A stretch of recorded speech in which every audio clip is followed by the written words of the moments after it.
this video I would like to talk about the notion of enthusiasm and inspiration.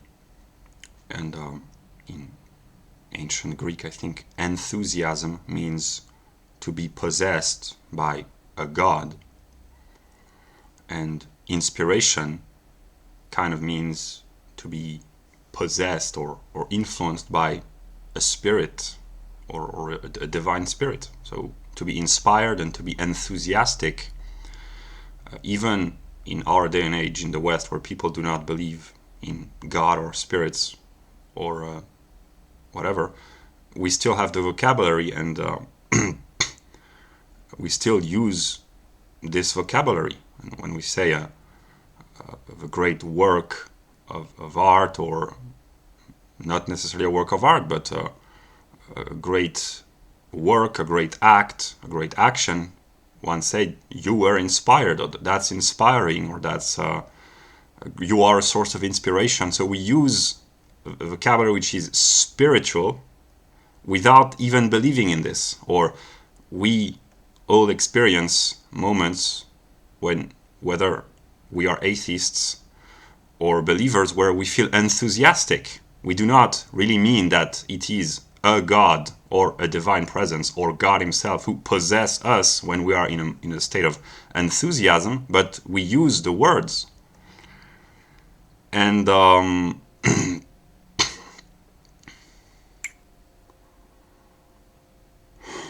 I would like to talk about multiple personalities, dissociative identity disorder, or schizophrenia, or whatever. The idea that one can have several personalities and have no clear consciousness of who is the I who speaks multiple selves.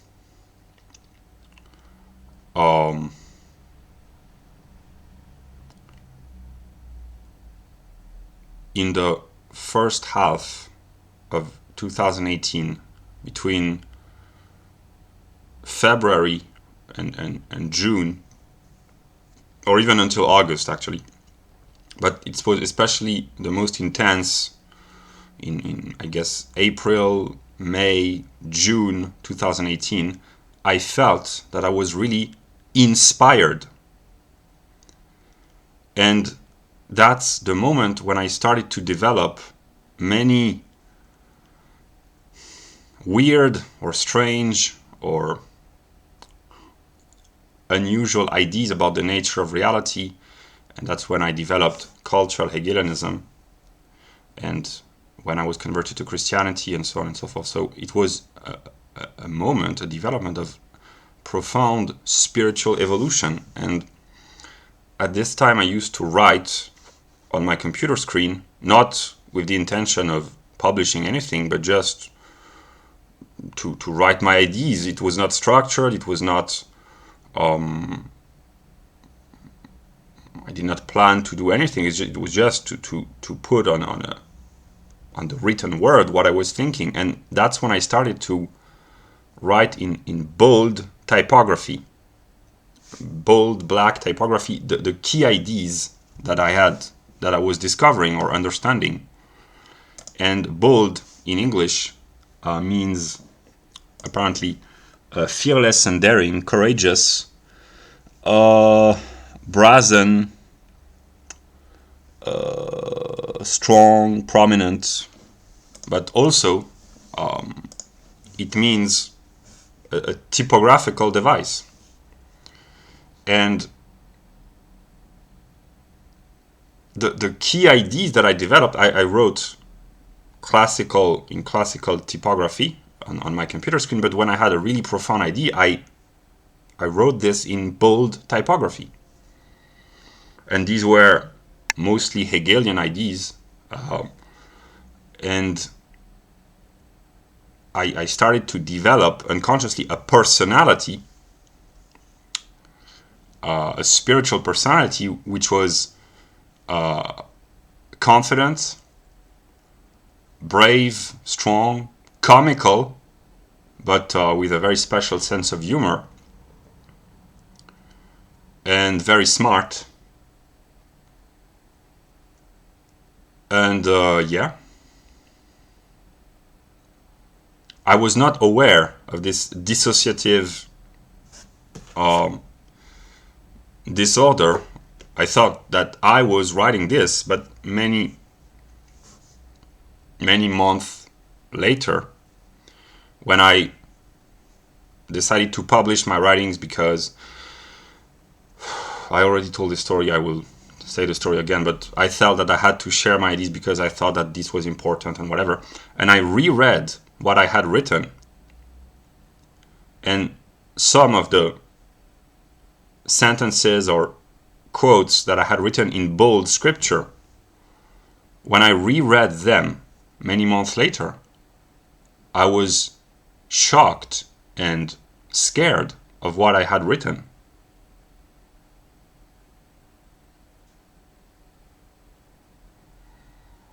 And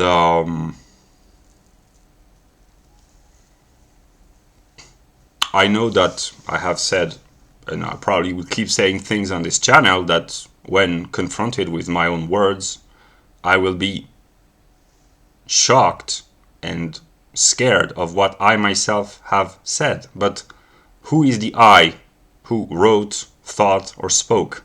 Because that's the topic of the video. The problem of enthusiasm and inspiration is that if a divine presence or a spirit or God or whatever can possess you in the sense of inspire you or give you enthusiasm, it seems to be good. Everyone loves enthusiasm and inspiration.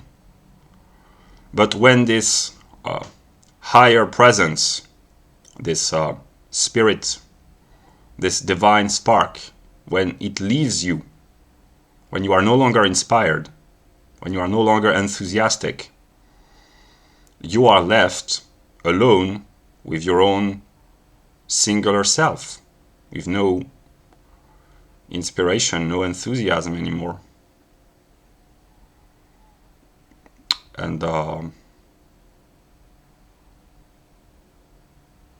yeah. So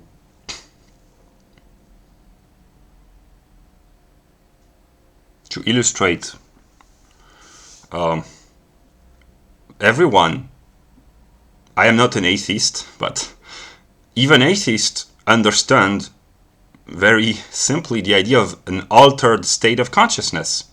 And a very common example is that during a sexual intercourse between a man and a woman, if the sexual act is kind of successful, both the man and the woman can enter into an altered state of consciousness, and they can say things that they would not say in an ordinary state of consciousness.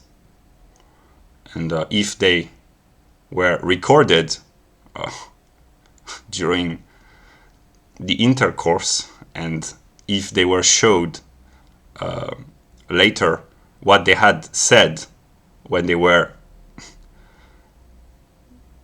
possessed by eros, maybe, they would be embarrassed and they would not recognize their own words, because they would say, yeah, but I was transported by love or desire or whatever, and that would be embarrassing. And everyone understands this. That's why people would not want to have their private love discussions made public. A sexual intercourse made public is already an embarrassing idea for many, but many also do this anonymous on the internet, on pornographic website. But the conversation is even more intimate in a way, because it's more spiritual, it's more, words are a product of the mind, whereas sex is a product of the body, and the mind has more reality than the body. So yeah, even atheists understand words like inspiration, enthusiasm, altered state of consciousness, erotic excitement, and stuff like that. So what I am starting to realize, I had already realized this in the beginning of 2019, but it's becoming more conscious and more clear, is that I have multiple personalities, and there have been moments in my life where I have felt that I was inspired unconsciously at first, but the more it developed, that I felt inspired by what we call God. I believed not that God talked to me. I don't hear voices, but I believe that some of the ideas that I expressed were inspired by God's. And I know that in some of my videos, when I burst into laughter, I don't know who is laughing, but I kind of think about God for having caused the laughter, because some speculative jokes and spiritual jokes are just too funny, and I can't help laughing. That's why in my videos, I know this, I constantly change my mood. There are videos in which I am depressed, anxious, lost, when I express guilt and shame and embarrassment, and there are others when I'm joyful, and some where I'm arrogant, and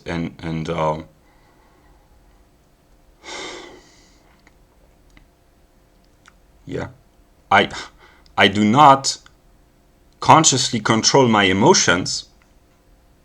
The proof is that I often burst into laughter during my videos, and this is not planned consciously. And I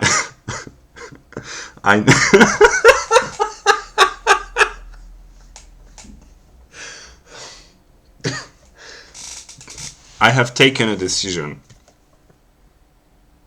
a few weeks ago that I would do my best to be honest,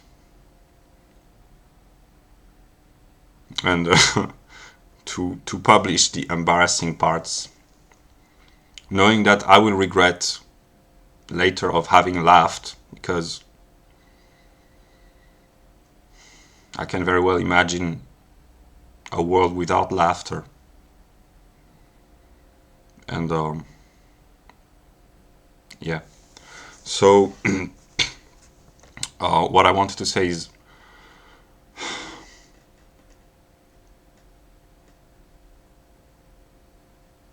I think that I know broadly, in philosophical terms, what I am.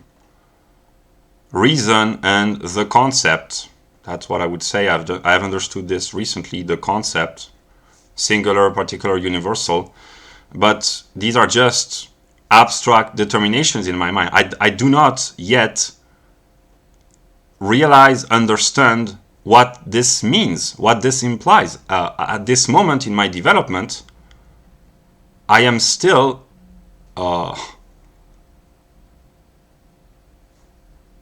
ignorant and lost.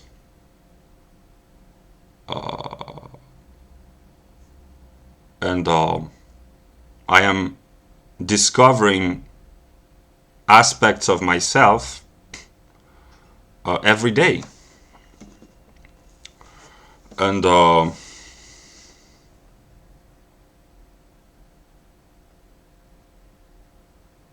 yeah, that's what I had.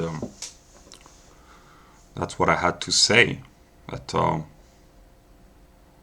there have been moments in my life when I have been inspired by spirit or God, and then the inspiration or the divine leaves me, and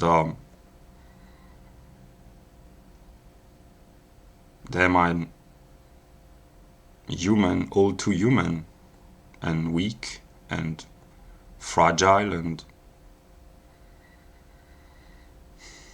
wicked and pathetic and only human, I guess. So, yeah.